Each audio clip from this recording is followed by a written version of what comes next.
се повеќе и повеќе, значи, стануваат свесни за проблемите и за нивното здравје, се повеќе почнуваат да се интересираат и да доаѓаат на контроли.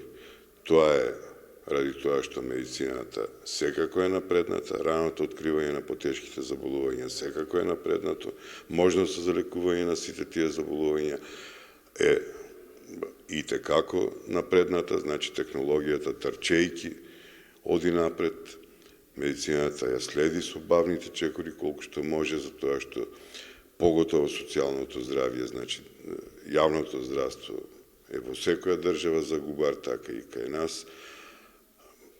Парите за вложување за напредок се многу мали, али со помош на искуство, со помош на достапноста на целокупната светска литература, на веќе и достапните можности за лекување и доаѓањето, што да ви кажем, значи, ете, може би така, али на клиника за урологија веќе постои тулиум ласер.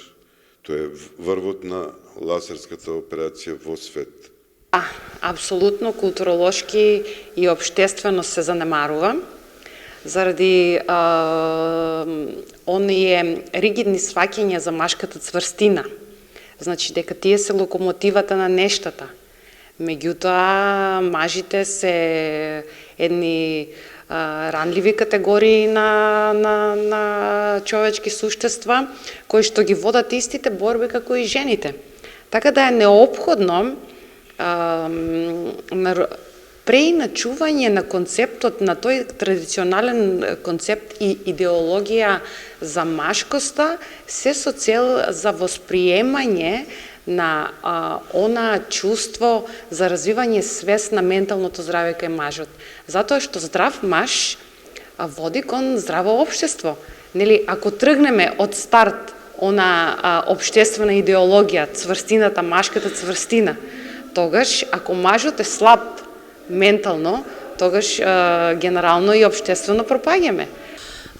Слободно можам да кажам дека машкото здравје и како е важно, не само физичкото, туку и менталното здравје, и некако целиот акцент во општеството се става буквално само врз жената, заштитата, превенцијата од разни болести, па дури и општествени случаи како што е семејното насилство, кое што всушност го работи SkyPlus, но еден битен сегмент со цел здраво општество секако е машкото здравје, не само физичкото, туку и менталното здравје. Не беше често оваа трибина беше отворена буквално со посетителите за да можат отворено да поставуваат прашања и кон урологот, и кон психијатарот, се со цел стигмите и табуата кои што постојат, за жал се уште во нашето општество, да бидат ставени некаде на маргините.